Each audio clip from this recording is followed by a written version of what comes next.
Assalamualaikum warahmatullahi wabarakatuh. Perkenalkan, nama saya Arsi Nur Islami dari D4 Kebidanan tingkat 3. Oke, pada hari ini saya akan membuat video pelayanan medis dasar terkait bencana non-alam untuk melengkapi tugas dari dosen. Di sini saya akan membahas mengenai coronavirus. Namun sebelum kita membahas mengenai coronavirus ini, kita bahas apa itu bencana dan seperti apa itu bencana non-alam. Bencana adalah suatu peristiwa atau rangkaian peristiwa yang mengancam dan mengganggu kehidupan atau penghidupan masyarakat yang disebabkan baik oleh faktor alam, faktor non-alam, maupun faktor manusia, sehingga mengakibatkan timbulnya korban jiwa manusia, kerusakan lingkungan, kerugian harta benda, dan dampak psikologis. Lalu, apa itu bencana non-alam? Bencana non-alam adalah bencana yang diakibatkan oleh peristiwa atau rangkaian peristiwa non-alam yang diantarakan berupa gagal teknologi, gagal modernisasi, epidemi, dan wabah penyakit. Tahukah kalian, ternyata coronavirus ini tergolong salah satu bencana non-alam. Wah! Coronavirus atau Severe Acute Respiratory Syndrome Coronavirus 2 atau SARS-CoV-2 adalah virus yang menyerang sistem pernafasan.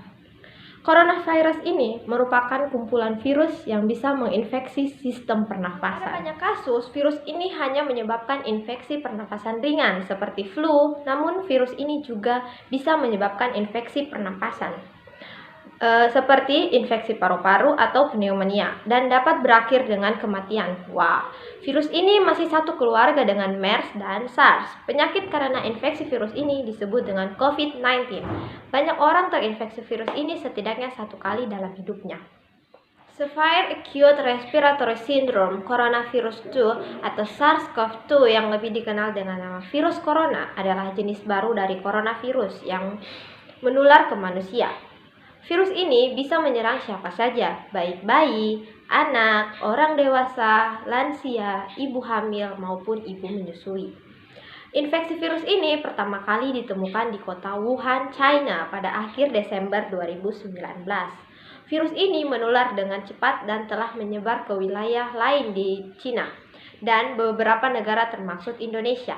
Sehingga hal ini membuat beberapa negara di luar negeri menerapkan kebijakan untuk memberlakukan lockdown dalam rangka mencegah penyebaran virus corona ini. Lantas, apa saja gejala virus corona atau COVID-19 ini? Gejala awal infeksi virus ini bisa berupa gejala flu seperti demam, pilek, batuk kering, sakit tenggorokan, dan sakit kepala. Setelah itu, gejala ini bisa memberat. Pasien bisa mengalami demam tinggi, batuk berdahak, bahkan berdarah, sesak nafas, dan nyeri dada. Gejala-gejala sesak nafas Gejala-gejala tersebut muncul ketika tubuh bereaksi melawan virus corona. Namun, secara umum ada 3 gejala umum yang bisa menandakan seseorang terinfeksi virus corona, yaitu demam dengan suhu tubuh di atas 38 derajat Celcius, batuk, sesak nafas. Menurut penelitian, gejala COVID-19 ini muncul dalam waktu 2 hari sampai dengan 2 minggu atau 14 hari. Setelah terpapar virus corona ini, infeksi bisa semakin parah bila menyerang kelompok individu tertentu. Contohnya orang dengan penyakit jantung atau paru-paru, orang dengan sistem kekebalan yang lemah, bayi, dan lansia. Selanjutnya kita bisa bahas mengenai penyebab infeksi corona. Infeksi corona bisa disebabkan oleh virus corona itu sendiri. Kebanyakan virus corona menyebar seperti virus lain pada umumnya, seperti percikan air liur, pengidap baik batuk atau bersin, menyentuh tangan atau wajah orang yang terinfeksi, menyentuh mata, hidung, atau mulut setelah memegang barang yang terkena percikan air liur pengidap virus corona ini. Khusus untuk COVID-19, masa inkubasinya belum diketahui seberapa pasti. Namun, rata-rata gejala yang timbul setelah 2 hingga 14 hari setelah virus pertama masuk. Untuk pencegahan virus corona atau COVID-19 ini, sampai saat ini belum ada vaksin untuk mencegah infeksi virus corona atau COVID-19 ini. Oleh sebab itu, cara pencegahan yang terbaik adalah menghindari faktor-faktor yang bisa menyebabkan Anda terinfeksi dari virus ini. yaitu yang pertama, terapkan physical distancing atau menjaga jarak minimal 1 meter dari orang lain dan tidak keluar rumah kecuali ada urusan mendesak. Kedua, gunakan masker saat beraktivitas di tempat umum atau keramaian. Rajin mencuci tangan dengan air dan sabun atau hand sanitizer yang mengandung alkohol minimal 60% setelah beraktivitas di luar rumah atau di tempat umum. Yang ketiga, tingkatkan daya tahan tubuh dengan pola hidup sehat. Jangan menyentuh mata, hidung, dan mulut sebelum mencuci tangan. Hindari kontak dengan penderita atau orang yang dicurigai menderita COVID-19. Tutup mulut dan hidung dengan tisu saat batuk, bersin. Kemudian buang tisu ke tempat sampah. Hindari berdekatan dengan orang yang sedang sakit demam, batuk, ataupun pilek. Jika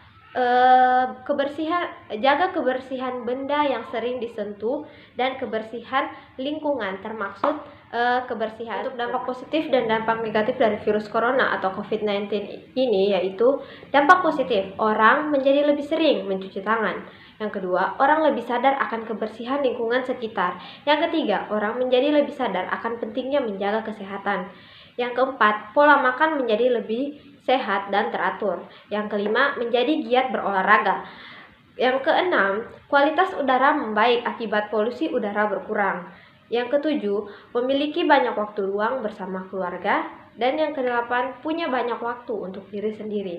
Untuk dampak negatifnya, yang pertama yaitu dapat menyebabkan kematian. Yang kedua, perekonomian negara menurun. Yang ketiga, harga bahan pokok meningkat. Yang keempat, banyak barang menjadi mahal dan langka.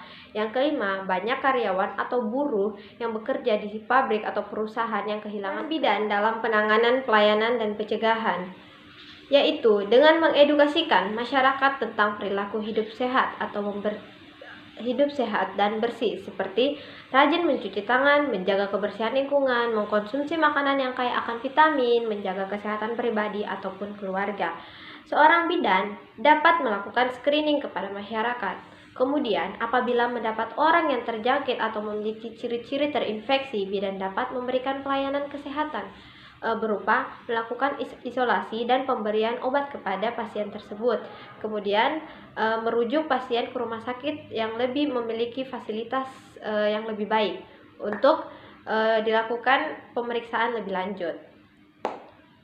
Mungkin cukup sekian dari video saya kali ini. Lebih dan kurangnya mohon dimaafkan. Wabillahi taufiq wal hidayah. Wassalamualaikum warahmatullahi wabarakatuh. Semoga bermanfaat.